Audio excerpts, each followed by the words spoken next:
one of the ways that you worked with the children was you created paper chains to sort of illustrate thought feeling. Can you tell me how that works and what you were hoping to share with them?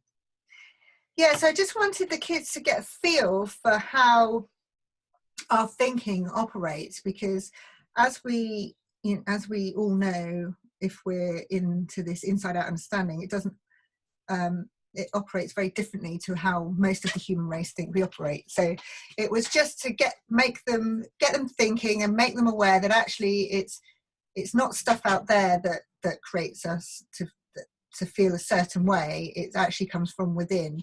So I had these little paper chains. So I gave all of the kids a paper chain, and I'd already written on them thought, feeling, behavior, result.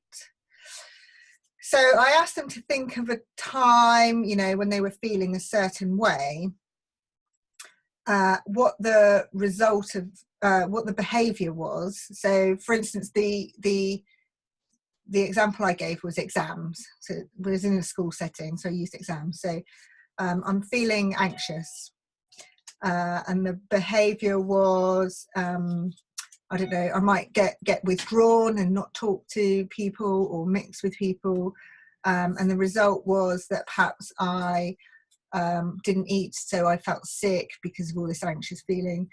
And then it kind of went back to what came before the feeling. It wasn't the feeling that caused the rest of the paper chain. It was the thought that came before the feeling. So therefore the thought was, I don't know, I'm frightened to take my exams, I'm stupid, I'm whatever their thought was. So it's really, so I gave them all that, and I got them to write on the strip of paper, and then to stick them together, and then to join them up in order, just so they got a feel for how it really worked.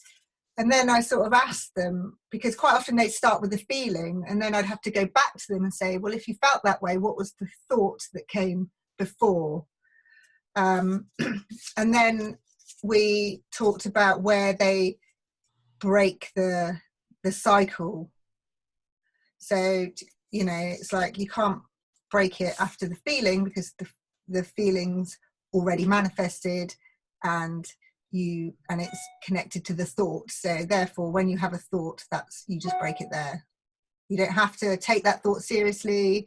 Another thought will be along if you just settle your mind. So it was really just kind of getting them to notice how that works.